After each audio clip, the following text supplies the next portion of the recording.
Ayo, what's up? Ako nga pala si BT at nandito ngayon tayo sa BT Reaction and welcome to my channel, Tunay na Kritiko.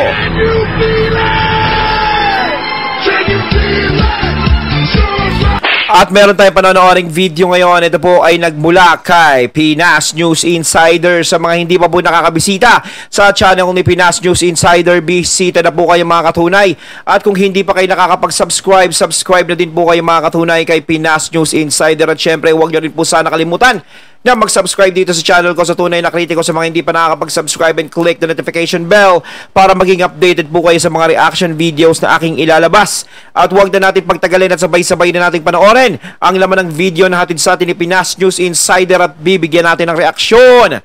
Robin, pasok! So ito po yun, resignation o tanggalin at yung ibang ahoy nagsisisi. So, ayun na, bago natin ipagpatuloy, nais ko nga pala magbigay ng credits dito sa boses na madidinig natin, walang iba kundi si Sir Mike Abe. Sa mga hindi pa nakakabisita kay Sir Mike Abe, bisita na po kayo sa Mike Abe Opinions, no? Kung di pa kayo nakakapag-subscribe, subscribe na din po kayo mga katunay. Tuloy natin. At na nangyayari ito. Alam nyo, bilang background pa bago yan, until na wala pong senador na kumampi sa kanya. Ni isang senador walang kumampi sa kanya. Lalo nang magsalita si Senate President Nick Zubiri. Mabuti nga ito si Senator Zubiri dahil siya ang Senado, Senate President, kanya agad kinontra yung sinasabi ni yung pag-question yung si Padilla doon sa issue ng yung presensya ng Amerika. At least na-control ni Zubiri. Kasi kung si Zubiri, Senate President, siya yung ama ng Senado, kung hindi siya nagsalita ng pagkontra kay Padilla, baka maisip ng taong bayan na ang buong Senado ay ganon. Kasi senador si Padilla. Kaya nakontrol ka agad ng Senado, mali yan. Hindi tama yan. Ito yung tama. Kailangan natin ng presensya ng Amerika, kailangan natin ng mga kalyadong bansa sa buong mundo sa ginagawa sa atin ng China. So, na-establish ngayon kaagad ni Senate President Zubiri sa mamamayang Pilipino at sa buong mundo, ang Senado hindi ganon ang posisyon. Hindi katulad ng gusto ni Padilla. Ang Senado ay naniniwala na meron tayong karapatan. Dapat makipag-alyado tayo sa malalaking mga bansa. Yun ang na-establish kaagad. Ewan ko nga ba kung ano yung pumasok sa isip ni Senator Robin sa mga nasasabi niya. No? Lagi sinasabi kasi baka China na si Robin, ganito. Talagang pinapakita niya. Talaga naman pinakita niya talaga sa sarili niya na maka-China talaga siya. Hindi niya ipinakita dito yung na nag-aalala siya sa maaaring nangyari. Siguro mangyari pala. Siguro may ganong factor.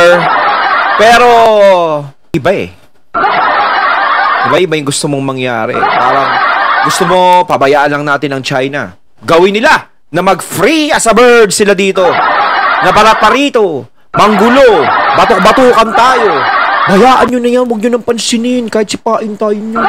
Mabait naman yan Yung tipong binubuli ka pero sinasabi mo, okay lang sa akin, hindi ako nagagalit.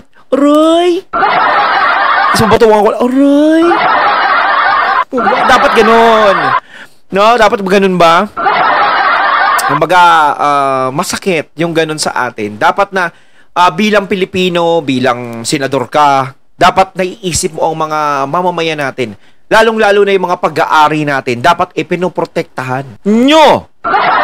Ating lahat. Diba? Siyempre sa atin Kung ano yung mga lugar na pag-aari natin, dapat ipinaglalaban natin. Diba? Yun naman ang ng mga bayani natin. Kaya nga sila nagbuwis ng buhay dahil dyan.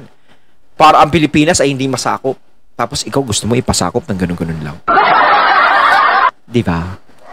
Kasi kung tama yung sinasabi mo, maraming senador ang pwedeng kumampi sa'yo. Kaso nga lang, kahit isa, walang kumampi. Wala. Sorry. Ay, diba? Sayang. Kaya tuloy marami nagsasabi, ay, sayang ang boto namin. Siyempre, sakit na. Ganun. Kasi minsan sana, Senator Robs, sa susunod, pag-isipan mo muna lahat ng pwede mong sabihin. No, na alam mo naman dapat na sinasabi mo, kapakanan ng Pilipino, hindi kapakanan ng China, Mariose. Kaya dumami ang galit kay Senator Padilla. Kaya nga ang panawagang resign or tanggalin at nagsisisi sila at bakit kanyang ibinoto. Yung resign, madali. Delikadesa lang yan.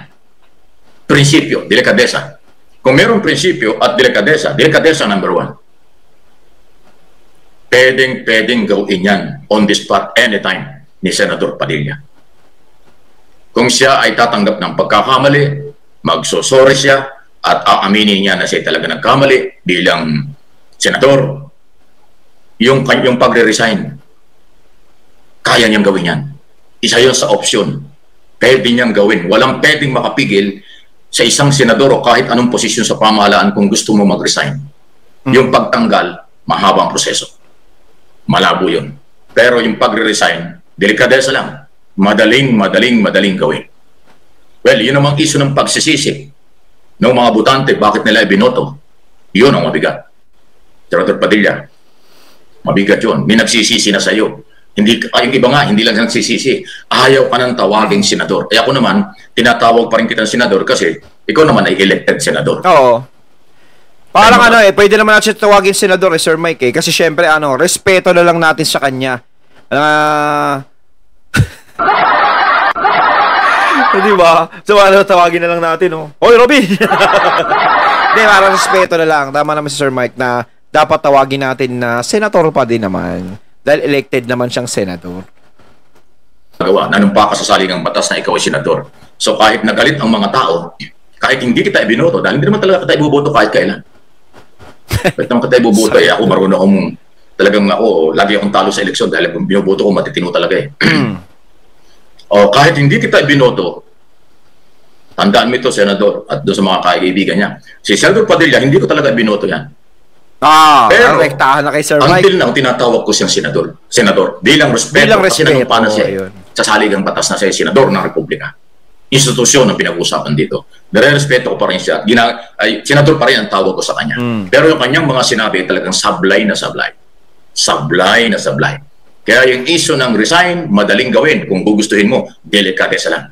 At alam mo ba mga kaya lumalakas ang resign? Alam niyo si Senador Padilla, Reserve Army yan. Alam ba niyo yung Reserve Army, nanunumpa din yan.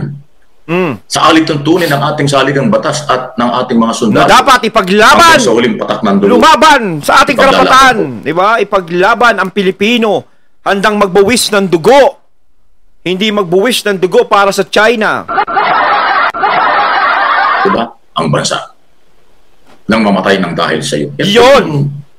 Kala ko nang mamatay dahil sa China. Nanumpa ang mga Reserve Army yan. Tapos, ang kanyang mga statement against ang forces, against Chief of Staff, yes, against Department of National Defense Secretary, at against din or malayo sa posisyon ng Commander-in-Chief. Ang mga reserve military, under yan ng Commander-in-Chief. Sino ba ang Commander-in-Chief? Ang Pangulo ng Republika ng Pilipinas.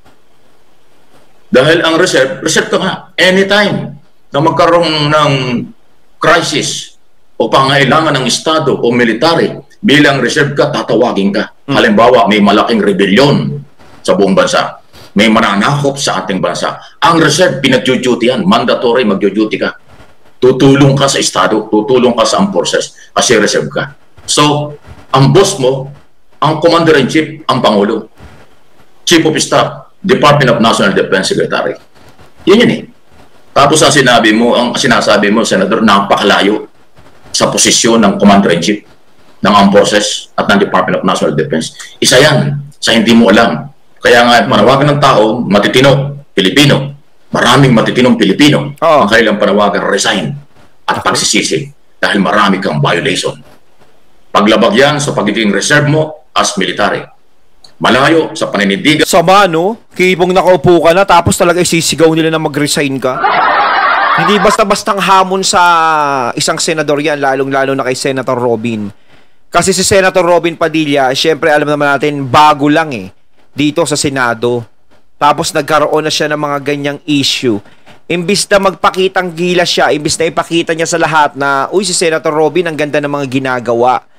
Ang ganda ng mga layunin niya para sa mga Pilipino at sa Pilipinas. Pero ito yung nakita ng mga Pilipino sa kanya na nakita natin na marami talagang nadismaya sa ginawa niyang ito. Kasi seryosong bagay ito, okay lang sana kung maliit na bagay, maliit na problema lang. Malaking problema ito na inayunan ni Senator Robin yung China. Diba? Ng isang elected senador na parang anti-government, pro-China na siyang kalaban ng Pilipino, ng Estado. Wow! Ang daming pagkakamali. Kaya, ang resignation na panawagan, ginajustify ko lang. Okay? Pinapaliwanag ko lang na yung panawagan ng mga taong mag-resign ka, valid yun. Huwag mo ko magagalit. Ay, problema kasi, ito yung malungkot. Malabong mangyari yun. Di ba binanggit ko na sa inyo kahapon, nagputo ka na rin sa ibang social media, KSP raw, ang mga bumabanat sa kanya. O paano mag-resign yan? Malabo. At hanggang ngayon, hindi siya nag-sorry. Hanggang ngayon, hindi niya binago yung statement. Pinaninindigan pa niya. At sinabi nga niya, KSP ang mga bumabanat sa akin. Yun ang sabi niya. O, diba? So malabo siyang mag-resign as senador. Malayo. Hindi naman siguro KSP. Kasi 'di ba, ang iniisip kasi natin yung kapakanan ng Pilipinas, kapakanan ng mga Pilipino. So ang nangyayari, lumalabas napapakampi ka ng konti, kung konti man, just a little bit sa China. Tama ba 'yun? Na alam mo ang China binubuli tayo, sinasakop tayo kung ano-anong ginagawa at gustong kunin yung sa atin. Hindi biro 'yun. 'Di ba? At merong mga tumutulong sa atin na mga bansa gaya ng US at iba't iba para maresolba natin itong problemang kinasasangkutan natin kung sakasakali. Ngayon, Senator Robin, kaya ba natin kung sakasakali na gamitan tayo ng kamay na bakal ng China? Kaya sasabihin mo, hindi naman siguro darating dyan. Basta tayo, wag natin silang pansinin. Makisama tayo sa Paano nga po tayo makikisama? Araw-araw pumapasok tayo sa eskwelahan. Binabatukan tayo. Diba? Parang sa mga estudyante. Pasok ka ng pasok. Ang sipag mong pumasok. Gusto mong mag-aral. Gusto mong matuto. Pero may mga bully na bumabatok sa'yo araw-araw. Kinikikilang ka ng piso. Matutuwa ka ba nun? Ano sasabihin mo? Pasensya na, pagpasensyaan mo na. Lagi na lang ganon. Ganon ginagawa sa atin ng China, ginagawa nila tayong batok-batukan. So, ito naman dapat, pumapalag naman tayo, ipinapakita naman nila, natin sa kanila na kaya natin. Kaya naman natin Pero yung mga ibang bansa na tumutulong sa atin, kung sakali lang na maindulto tayo at mapakitaan tayo ng lakas ng China, di ba? Kung sakali lang, pwede silang tumulong sa atin. 'Di ba? Hindi kasi mga Pilipino ang pinagtanggol mo Ang pinagtatanggol mo yung China. 'Di ba? Malabo din siyang mag-resign as reserve army. Yan yung inyong senador na ibinoto. Ako hindi ko binoto yan. Pero ang tawag ko sa kanya senador pa rin. Kasi di pa siya nag-resign At saka yun ang kanyang posisyon. Respeto lang. Nire-respeto ko yung institusyon. Importante yun. Yung posisyon ang mahalaga sa tao. Ano? Sa akin. Para sa akin, ang posisyon ang mahalaga. Kung walang kwenta yung nakaposisyon, pero respeto ko yung posisyon. Yung posisyon, yun ang institusyon. Yun ang ating pag-aari. Parang presidente, kung wala kang tiwala sa presidente, respeto mo yung posisyon as president. Kasi yung presidente, yung posisyon yun, yun ay pag-aari natin. Institusyon yun. Kaya si Padilla, kahit hindi ko binoto, kaya sinasabi siyang senador, kasi yung kanyang posisyon ay senador, at yung senado, institusyon, napakataas na posisyon sa pamahalaan. Ayun. Pero yung panawagang resign, hindi ko kukontrahin yun. Karapatan ninyo yun. Yung sinasabi nyo, nagsisisi na kayo, hindi ko rin kukontrahin nyo, karapatan ninyo yun. Dahil kayo. Ayun, natating natunghayan ang video na nagbula kay Pinas News Insider. At syempre natunghayan din natin ang boses na yun, walang iba kundi kay Sir Mike Abe. Ayan mga katunay, kayo ay naniniwala pa ba sa kakayahan ni Senator Robin bilang senador sa Senado?